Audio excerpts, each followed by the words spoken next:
ഇന്ന് തന്നെ സബ്സ്ക്രൈബ് ചെയ്യൂ, നിങ്ങളുടെ പ്രിയപ്പെട്ട ഷോസ് കാണൂ.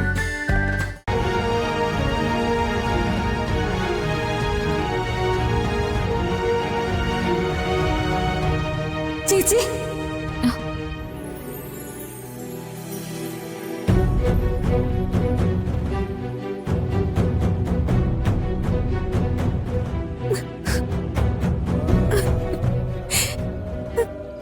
ചേച്ചി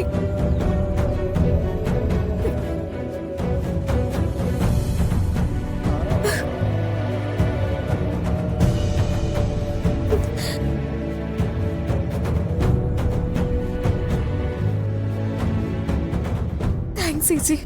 അവസാനം എന്നെ രക്ഷിക്കാൻ ചേച്ചി തന്നെ വന്നല്ലോ.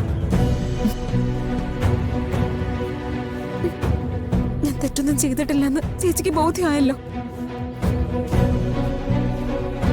പ്രിയങ്ക,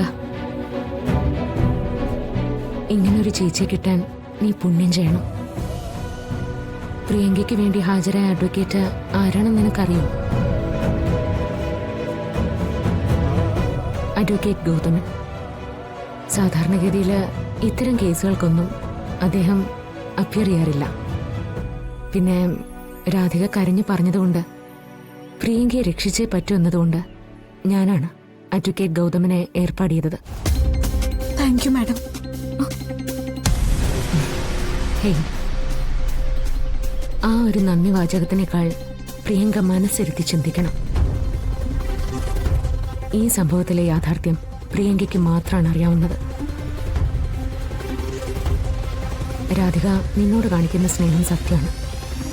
അത് തിരിച്ചു കൊടുക്കാൻ പ്രിയങ്കയ്ക്ക് പറ്റണം. മനസ്സിലായോ?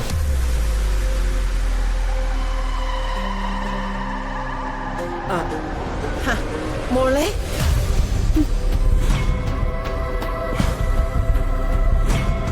മോളെ, മുത്തശ്ശി,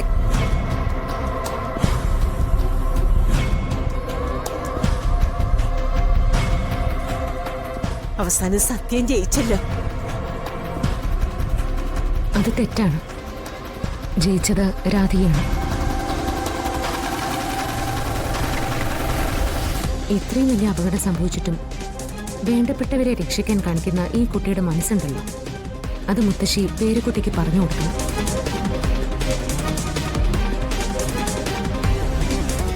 ഇനിയെങ്കിലും പ്രിയങ്കയുടെ മനസ്സിൽ ആവശ്യമില്ലാത്ത ചിന്തകൾ കുത്തി നിറയ്ക്കരുത്.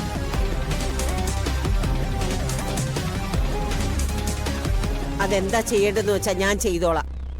നിങ്ങളുടെ ഉപദേശമൊന്നും എനിക്ക് വേണ്ട. നിങ്ങളെ ഉപദേശിച്ചിട്ട് കാര്യമില്ലെന്ന് എനിക്കറിയാം.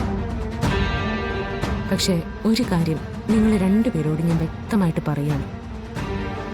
ഈ നിൽക്കുന്ന രാധികയുണ്ടല്ലോ, എൻ്റെ മകൾ.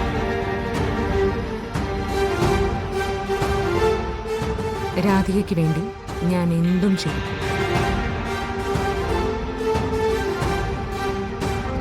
ഇനി ഏതെങ്കിലും രീതിയിൽ രാധികയെ ദ്രോഹിക്കാൻ നിങ്ങൾ ആരെങ്കിലും ശ്രമിച്ച ഒരു വിട്ടുവീഴ്ചയും എൻ്റെ ഭാഗത്തുനിന്ന് പ്രതീക്ഷിക്കണം.